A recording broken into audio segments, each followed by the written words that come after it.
conflicted on some level or another. And the conflict could be here, part A, I don't know if I want to stay in my job, right? Part B could be, I want to stay in my job, right? And so you're going to chunk down and really understand the problems of part A and the problems of part B. And the further you chunk apart, the more you realize it's part of a bigger problem. And that's where you're going to draw in your X and Y. So when you chunk somebody down on, like, why do you want to quit your job? Well, it's miserable. The people that I work with are terrible people. Okay, so we're no longer talking about quitting a job. We're talking about miserable people. Great. So you can see how we've understood that problem more and we've dragged it out. So it's no longer A and B. It's now X and Y. Now, with a parts integration, you want to clearly identify the parts. Guys, we are on page 64 in your manual. You want to clearly identify the conflict and the parts involved. It is a part when it's conflicted or part-time. Now, this is important. It needs to be a conflict. It needs to be a part-time or a conflicted problem. That's how we know it's parts, right? Is it a limiting decision or a limiting belief? And is it congruent and or full-time? So if it's congruent and full-time, it's a limiting belief. If it's part-time or it's conflicted, it is a parts. Okie doke. Number 1, identify the conflict and the parts involved. Identify the conflict and the parts involved. And what you would say here is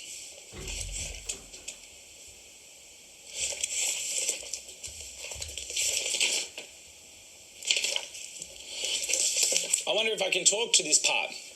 Which hand would I like to come out and stand on? Okay, so you would identify the parts and you'd say, okay, great, like I wonder if I could talk to this part. I'd like for it to come out and stand on this hand, right? And it'll do that. 2, have the part which represents the unwanted state or behaviour come out onto the first hand. 3, make sure that the client has a VAK image of the part. Okay, so you're checking the part. You want to see if the part, if it sounds, if it looks, if it feels like anybody they know. And we want to personify the part. So it needs to be a person. Now, they might say that it's me. And you say, great. They could say, that's my mum.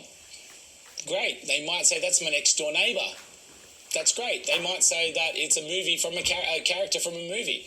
That's great. It just needs to be personified. We need to have a clear VAK image of the person. Okay? Moving down, number 4 is elicit the opposite number. Okay, so elicit the opposite number to come out on the other hand. You'd say, I'd like to talk to the part of the hand. I'd like to talk to the part with which this part is most in conflict with. The flip side of the coin, the opposite number, and let's have that come out and stand on the other hand.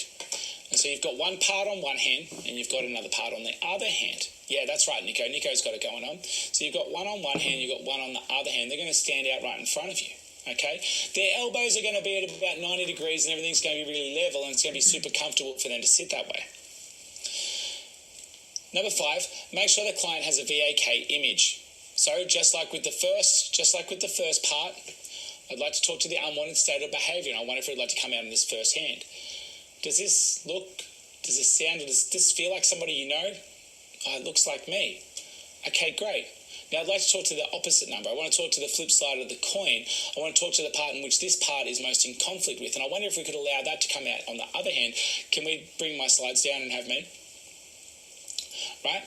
And I wonder if they could come out on the other hand. And we're here. Say, great.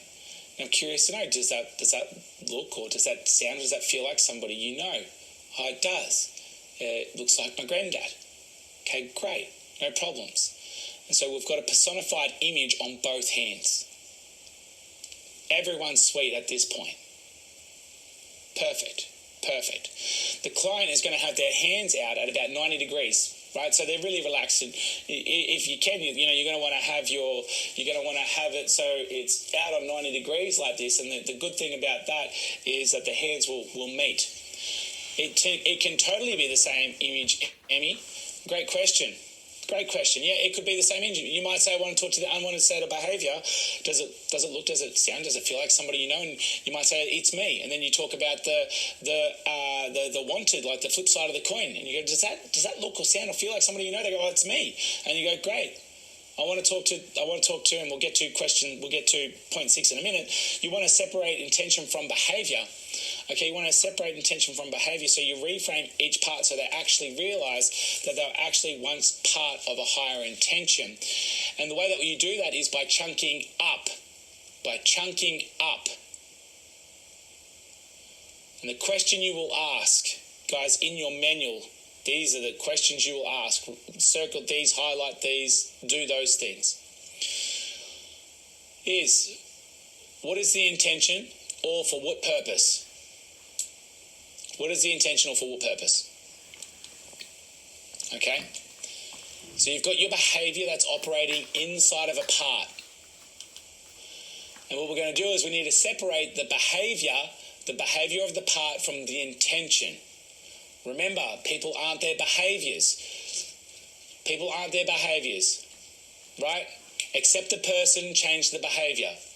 Accept the person, change the behaviour. And so we need to separate behaviour from intention. We do that by chunking up. We need to go ahead and we need to chunk up beyond the boundaries. So here's a boundary, and you can see that the boundary obviously is a boundary of the part. The longer it's been a part, the thicker the boundaries are going to be. The more you've operated from inside the part, the stronger it's going to be.